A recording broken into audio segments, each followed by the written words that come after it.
LDNRBS. We have another special guest in the building. None other than Munya Chawawa. Let's give him a clap out here.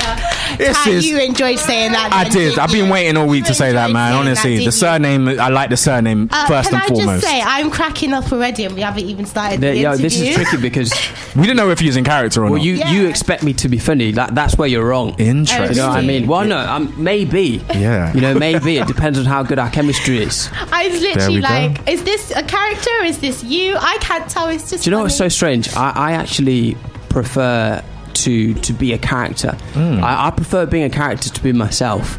Okay. So it's kind of weird because when I meet people, I'm obviously not going to sort of impose that on them straight away. Yeah. But sometimes they expect me to be in character. So if I could, I would. Do you know what I mean? Like, I'd love to sort of just walk around London dressed in a flat cap with like a pheasant hanging out my back pocket as Unknown P. But you know, needs must. What? Yeah. Go on. Where did Unknown P? Because this is my favourite character. Out of many characters that you do have. You've gone straight in, but let's read it up a little bit for the listeners who don't know. Munya. Yes, Aaron. Who are you? Tell us about. Okay, right. I'll tell you. I'll give you the shortened version. So, my name's Munya. I am actually. My dream was always to be a presenter. Okay. I grew up in Derby, and I moved to Zimbabwe when I was 4. Amazing. And when we were in Zimbabwe, my grandparents still lived in England, and so they kind of wanted to know how we were growing up because they couldn't travel over, and so we'd always get filmed. We'd always do like home videos and stuff. All the stuff we'd be making, like we'd make go-karts, and then I always remember as soon as my parents would turn off the camera, I was like, "Mum, Dad, please can we watch the video? Please can we watch the video?" And I just loved the concept of being able to watch yourself back, you know, doing something. So I think that's where the presenter side came from. Dad wanted to be a lawyer, didn't quite do that, and so I think he tried to live through me and get me to go into law. However, my public speaking was always a bit more jokey, and that's how I ended up being a presenter. Anyway, long story short, I pursued presenting for ages, and I'm still sort of pursuing it. But to present well, you have to be able to write well. And so once I began discovering my writing abilities, that's when I suddenly had the idea to write a sketch, and then that's where it went from there. And the thing about my sketches is that I have to work very hard to I have to sort of appeal to people on 2 levels, because like I've gone to uni, I've done my psychology degree, because I lived in Zimbabwe where it's important to be academic. It was drilled into me to speak well, think well, you know, write well, and so when I make my characters, I can't really put in themes that are too deep. But at the same time, there is a theme in there. So if you watch my video and you don't like the cookery aspect, you'll like the fact that I'm kind of highlighting cultural appropriation. And if you don't care about cultural appropriation, you'll love the fact that I'm slapping a banana. So I try to sort of appeal on those 2 levels, if that makes sense. And what was it like going to school in Zimbabwe? Zimbabwe has such a special place in my heart, and when people ask me where I'm from, I always say Zimbabwe, just because I feel more connected to there. And the thing that taught me is kind of you just got to have dignity. Like in Zimbabwe, when you see someone's parents walking around the school, we wore hats because it's so hot all the time. You'd have to raise your hat and greet that parent. Wow. And if you didn't, you're getting the cane. Do you know what I mean? I know in England you get sent on the naughty step, but in Zimbabwe you get a cold hard bamboo to the backside, you know. So I think what it's helped me to do is just be a little bit classy with my comedy. I try not to swear, I try not to sort of be overly malicious or offensive. And I think that's maybe what has allowed me to kind of capture a wider audience than say someone who's kind of, you know, you could show your parents Johnny Oliver. You know what I mean? Definitely. Where did you expect when the first time you put out one of these sketches, it went everywhere? Like it seemed like everyone was resharing it. You'd see it in this place, that place. Did you expect it the first time? Because even today I went back to your first sketch and I was like, when he uploaded this, did he expect that to happen? When I went to bed the night of making Johnny Oliver, it was on 30 views. 30. And I was like, yes, this is great. I was like, yes, come on, YouTube, send my golden play button through. You know what I mean? I thought that was amazing.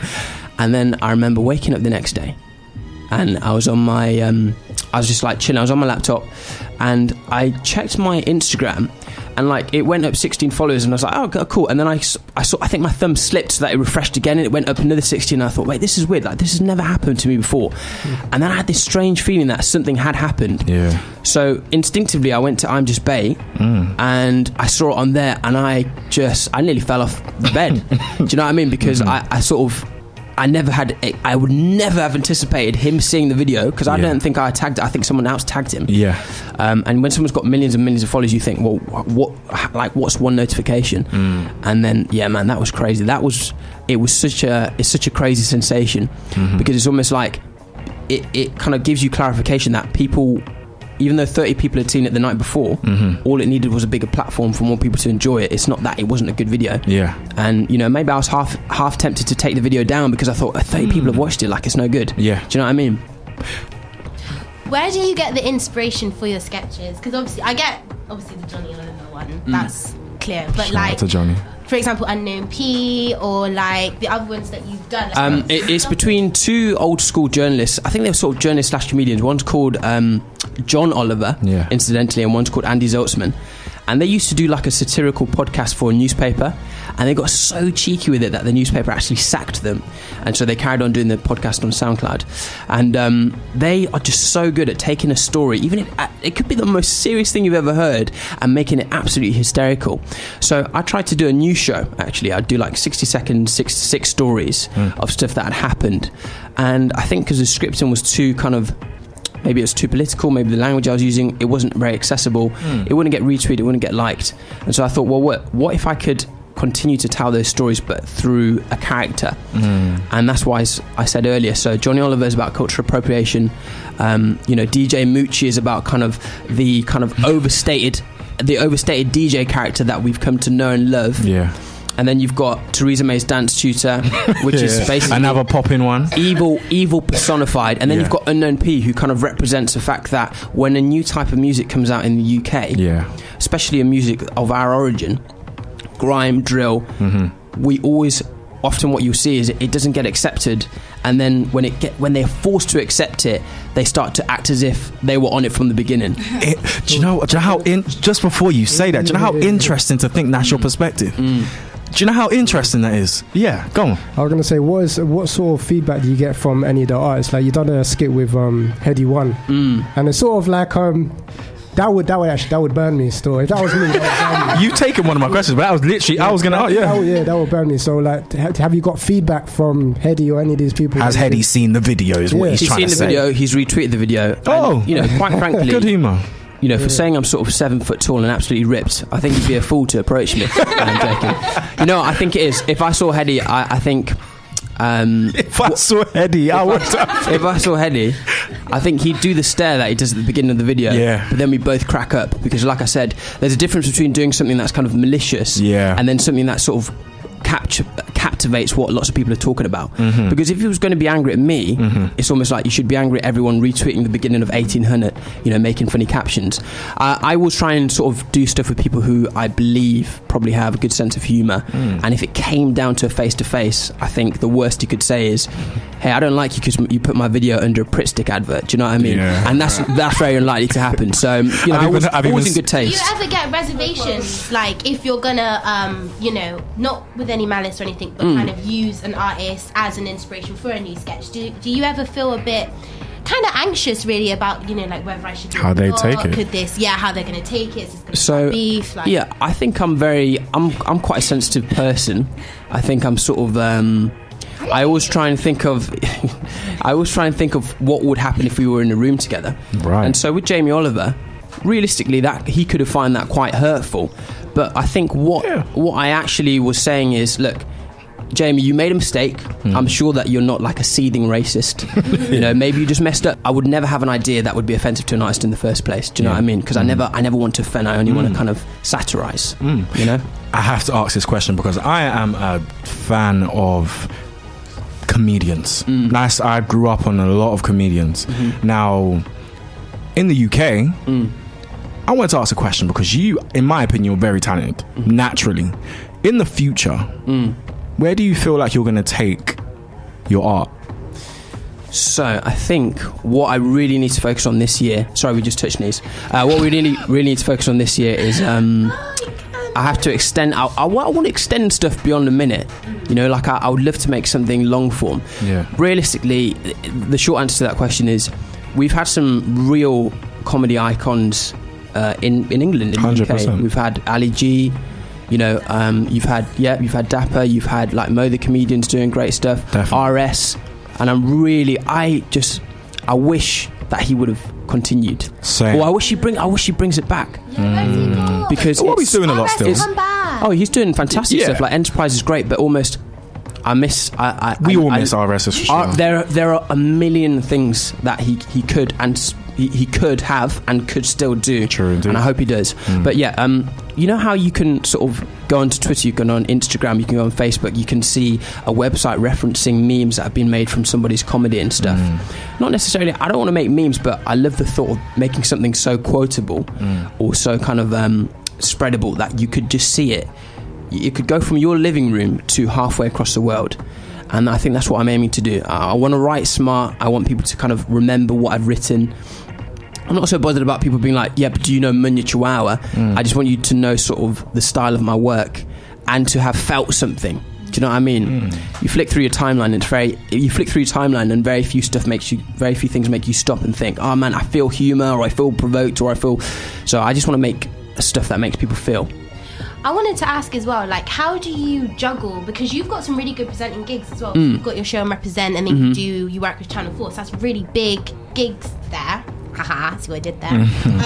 So I wanted to know, like, how do you find the time to kind of balance both, you know, to be able to write and learn your lines and, you know, do your presenting jobs, but also have time to sit down and write sketches? Yeah, that's a good question. So I wake up as of this year, I wake up at 6. All right, I have a single piece of toast. All right, single and then piece, seeded loaf, and then I go to the gym, and then I come home, and then I finish. Between going to the gym and coming home, I'll do some work, and then I'll go to the gym, come home, and then leave for work. My full-time job is actually a TV producer, so I write jokes for other presenters. So I write a 90-minute. You're a ghost writer. Can you name them? Oh gosh, don't do this. No, it's not. That's it's not like hip hop. It's not like music. In TV, Jonathan Ross, Big Nasty Show, all of those shows have producers who help in the writing process. So you know, giving the name doesn't really mean anything. But so I have to write a show basically, and then when I get home at about 7 o'clock, probably finish about 9, edit the video until usually it's been until 1. But I'm trying to cut that back now. Then wake up in the morning and then have another look over, and then it will go out the following night. So I was really exhausted last year. I was really, really tired. But I have a horrible addiction to nothing can separate me and my work. Yeah. You know, so I will do that if I know that I have to get a video out. And there's been loads of videos that I've made and then sent to 2 people. So 2 of my closest friends, Gabs and Scott. And if they don't like them, then they don't get posted, no matter how long I've spent on them. So there's some videos that the public hasn't seen. Yeah, and Unknown P was probably the best example of almost being that vid. Oh, but we'll my favourite character. We'll talk about that a little bit later on. Get cheeky forward selling there. I love that, and I wanted to kind of go in on that as well, because obviously that's quite a lengthy kind of day, and it seems like you plan it out, you know, quite strategically. What I wanted to ask is, how are you managing to be able to have the inspiration or have the creativity to write all the time? Like, do you ever get writer's block? Do I get writer's block? I think sometimes the way I kind of create videos is I see something that everyone's talking about, and then all I need is a jump off point from that. So I'll give you an example. There's a video that I posted probably 10 minutes ago, and it's dry. So dry January, right? We associate it with drink. Daneo, who's someone that I've worked with on sketch, he tweeted earlier this week, "Oh, why are my lips doing dry January?" So I thought, all right, cool. How can I turn that into something? And I was like, all right, cool. Let me create the Dry Lips Association, a place where you and other people suffering from dry lips can discuss your crustiness together. You get a free tin of Vaseline upon joining. You know, strawberry flavour, coconut flavour, Greg's sausage roll flavour, and we've even got access to an exclusive dry lips dating app, Grindr. So that is a really bizarre jump off point from dry January, but in my mind, like, fireworks are going off, and I'm thinking to myself, oh my god, I gotta make a video. There's another topic that a few people are talking about now as well. It's a documentary. I don't really want to mention the guy's name, but first letter is R. Are you going to do a skit about this guy? RS. R. Kelly. Oh, yeah. Just Oh, say his right, name, okay, yeah, man. right. Disgrace, we name and shame here. R. Kelly, Robert, as we call him. Yeah, we don't call him R. Robert. Kelly anymore. We call him Robert. This is something that's being spoke about all over the place. I thought, is it something that's coming up? Or is that too touchy? For me, I think remember what I said about kind of like the ethos of my comedy. You know, I can't lie and say that I am a comedian, because I've just said to you that my full-time job is as a producer and as a presenter. There are some things that I feel like we can laugh about, and then there are some things which we probably can laugh about, but I don't feel maybe skilled enough to do it.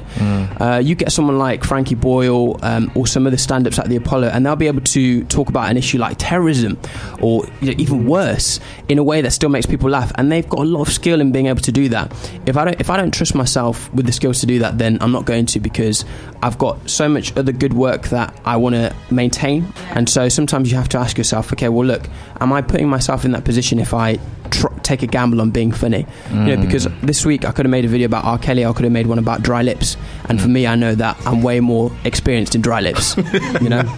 Do you know what? To actually hear your perspective on some of the content that you put out, love it. Literally, to hear the mind behind the madness. I like it. And talking of Unknown P, obviously a rumour on the Twitter feed tells me that he's actually here with us tonight. He's come to... Well, maybe, I mean... I actually got a text from Unknown P. Yeah, Actually. He's actually outside. Yeah, like, Really? he said he Unknown pulled up P. still. It's funny because he said to me, I did have a message, he said that the chauffeur's kind of trying to navigate around Wembley.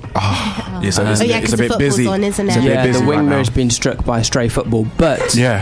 he may be here. Really? I don't know, I'll keep checking the phone. I hope so.